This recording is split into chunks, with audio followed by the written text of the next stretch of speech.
चार जून को भारत में जो इंतखाबात हुए उनका नतीजा आने जा रहा है और इन नताइज से कबल ही नरेंद्र मोदी साहब बहुत इंटरेस्टिंगली मेडिटेशन के लिए चले गए हैं। He has proven himself to be a very successful politician और at the same time उन्होंने अपने आप को एक charismatic personality के तौर पर लेके आए हैं। आखिर पाकिस्तान के जो पॉलिटिशियंस हैं, पाकिस्तान की जो एस्टैब्लिशमेंट है, पाकिस्तान के जो पॉलिसी मेकर्स हैं, वो इस बात से खौफजदा क्यों हैं कि कहीं एक बार फिर नरेंद्र मोदी जी की गवर्नमेंट ना आ जाए।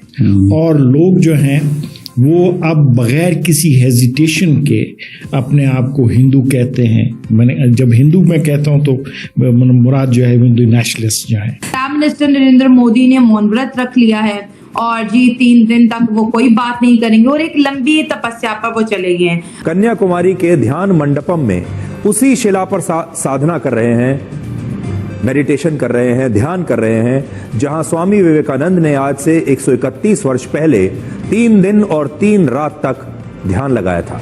मोदी साहब की एक तस्वीर वायरल हो गई है जहां वो मेडिटेट कर रहे हैं।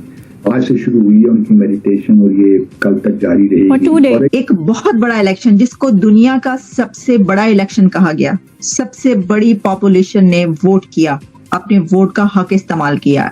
इंडिया के इलेक्शंस पूरी दुनिया में इसके ऊपर डिबेट होती रही, अभी भी हो रही है। भारत देश का 80% मुसलमान रोड पर लुंगी उठा करके नाचता हुआ दिखाई देता है कि हमारे मदरसे पर बुलडोजर मत चलाओ, हमें मदरसे में ही पढ़ना है। 2047 में जब भारत को पूरा 100 साल हो जाएंगे बने हुए एज एन इंडिपेंडेंट स्टेट, तो भारत को डेवलप्ड कंट्री बनाना है। विश्व का मतलब है डेवलप्ड। फवाद चौधरी साहब ने इस किस्म की स्टेटमेंट दी, इस किस्म की ट्वीट्स लगाई, बल्कि वीडियो तक बना डाली। उसकी क्या वजह हो सकती है? पाकिस्तान के पॉलिटिशियंस और पाकिस्तान के जो पॉलिसी मेकर्स हैं, आखिर वो नरेंद्र मोदी जी से इतने खौफजदा क्यों हैं?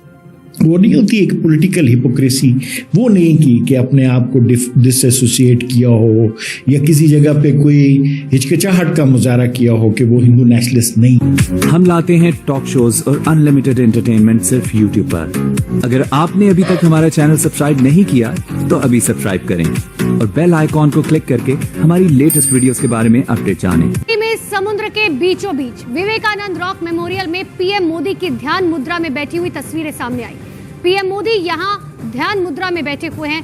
पीएम 45 घंटे तक यहां तप, ध्यान, पूजा कर रहे हैं और कुछ देर पहले कन्याकुमारी से पीएम के मेडिटेशन और पूजा करने की तस्वीरें सामने आई। पीएम कल शाम से विवेकानंद रॉक मेमोरियल पर ध्यान कर रहे हैं। नाज़रीन, 4 जून को भारत में जो इंतखाबात हुए उनका नतीजा आने जा रहा है और इन नताइज से कबल ही नरेंद्र मोदी साहब बहुत इंटरेस्टिंगली मेडिटेशन के लिए चले गए हैं। सो बासित साहब, इस मेडिटेशन का क्या पर्पज है, क्या हासिल करना चाह रहे हैं वो इस एक्टिविटी से? जी, बड़ा जबरदस्त मामला चल रहा है जी भारत में इस वक्त। और मोदी साहब की एक तस्वीर वायरल हो गई है जहां वो मेडिटेट कर रहे हैं। आज से शुरू हुई है उनकी मेडिटेशन और ये कल तक जारी रहेगी। और एक बड़ी इंटरेस्टिंग बात यह है कि 2019 के जब इंतखाबात हो रहे थे तो उसके भी आखिरी जो फेज था, उसके बाद वो चले गए थे केदारनाथ। ये उत्तराखंड में एक जगह है, वहां पे बड़ा जबरदस्त मंदिर है वहां पे, तो वहां उन्होंने मेडिटेशन की थी। और अब ये भी याद रहे कि पहले केदारनाथ गए थे और अब ये कन्याकुमारी आए हैं। तो दोनों का है ना के से शुरू होता है, केदारनाथ भी और कन्याकुमारी भी। तो ये सुपरस्टिशन का एक मामला है क्योंकि मोदी साहब शायद ये समझते हैं कि जहां वो मेडिटेट करेंगे उस जगह पे जिसका नाम के से शुरू होगा तो भारतीय जनता पार्टी को बड़ी सीटें मिल जाएंगी। अब देखना यह है कि क्या ये बात ठीक साबित होती है कि नहीं होती। अब जो कन्याकुमारी गए हैं ना, ये भी एक दयान मंदमपन है जहाँ पे एक स्वामी विवेकानंद हुआ करते थे। बड़े जबरदस्त एक हिंदुइज्म के और बड़े जबरदस्त लीडर थे, आप कह लीजिए रिलीजियस लीडर। और ये ओरिजिनली तो है तो हिंदू, ये भी कन्याकुमारी आए थे और इसी जगह पे इन्होंने भी मेडिटेशन की थी। और तो यहाँ पे, और ये बड़ी जबरदस्त जगह इन द सेंस के यहाँ पे जो उनकी गॉडेस है ना प्रवती, वहाँ उन्होंने भी एक लिहाज से मेडिटेट किया था। और यहाँ पे वो एक पाँव पे खड़े होकर लॉर्ड शिवा, जो इनका सारा एक मिथ है, मिथिकल एक जो स्टोरियां चलती हैं, तो वो लॉर्ड शिवा का इंतजार करती नहीं इस इलाके में ही। तो इस इलाके में हिंदुइज्म में काफी इसकी इम्पोर्टेंस है, और ये तमिलनाडु में है, कन्याकुमारी। तो इस समय मैंने पहले कहा जो पिछले 2019 में केदारनाथ में की, वो उत्तराखंड में है, नॉर्थ ईस्ट में।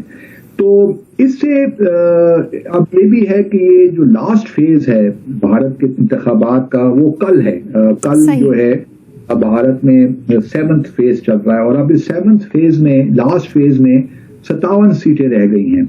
बाकी सब पे इंतखाबात हो रहे हैं। 543 सीटें थी टोटल, जिसमें से 486 के इंतखाबात मुकम्मल हो गए हैं।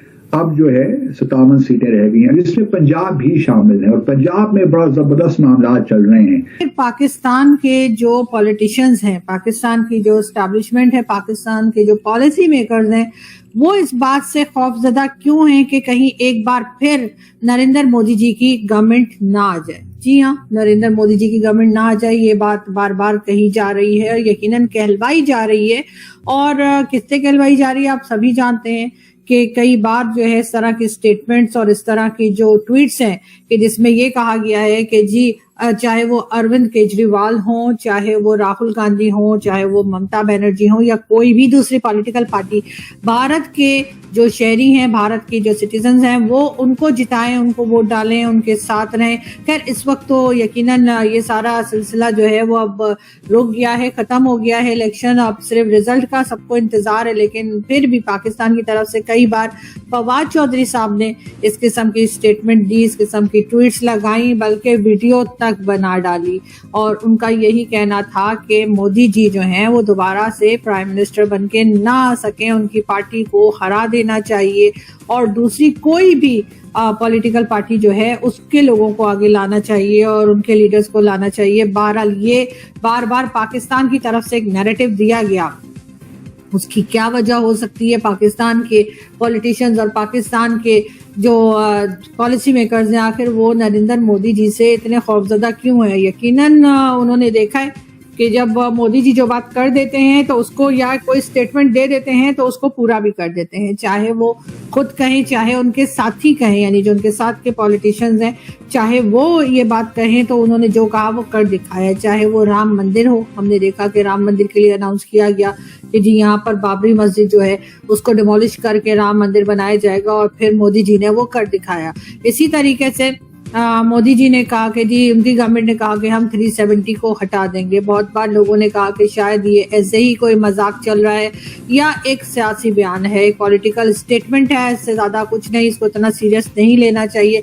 लेकिन हमने फिर देखा कि मोदी जी की पार्टी ने, वाकई में हमने देखा कि मोदी जी ने जो है वो 370 ना सिर्फ ये कि हटा दी, बल्कि उसके बाद कश्मीर में जिस तरह से डेवलपमेंट का काम हुआ, जिस तरह से टूरिस्ट गए, जिस तरह से सिक्योरिटी को रखा गया, वो जो बार बार हम देखते थे पत्थरबाजी चल रही है या कोई ना कोई जो है वो दूसरी साइड, पाकिस्तान साइड से या किसी और साइड से जो है वो कश्मीर में दाखिल हो रहे हैं, वो सिलसिला भी काफी हद तक कम हो गया। वहाँ के लोग जो हैं वो सुख चैन से रहने लगे। अगर आप अपने आप को थोड़ी देर के लिए पीछे ले जाएं और 90s में सोचें कि कोई शख्स आएगा और इतनी स्मूथली, ये जिसको हम हार्ड हिंदुत्व के तौर पे कहते हैं, ये इतना स्मूथली इसको कर जाएगा, है तो बड़ा अनइमेजिनेबल है। तो he has proven himself to be a very successful politician, और at the same time उन्होंने अपने आप को एक charismatic personality के तौर पर लेके आए हैं। बहुत सारा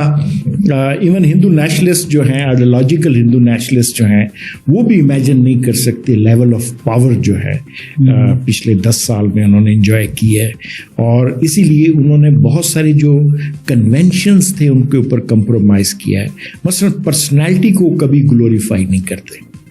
आप अगर देखें कि जो एजेंडा है और जो उसकी पेस है वो मोदी साहब ने कंट्रोल की। कहते हैं नमक स्वाद अनुसार अच्छा लगता है और अकड़ औकात अनुसार अच्छा लगता है। अच्छा, ठीक है, समझिए। तो अपोजिशन जो आज कहीं नहीं है, उन्होंने जैसे मुसलमान 4 बीवियां रखता है, वैसे ही राहुल बाबा ने 28 पार्टियों को जोड़ लिया। तो आपको ये वीडियो कैसा लगा कमेंट बॉक्स में जरूर लिखिए। इस वीडियो को लाइक कीजिए, शेयर कीजिए, सब्सक्राइब करना ना भूलिए आपके चैनल EFC को। तो मिलते हैं अगली वीडियो में। जय हिंद।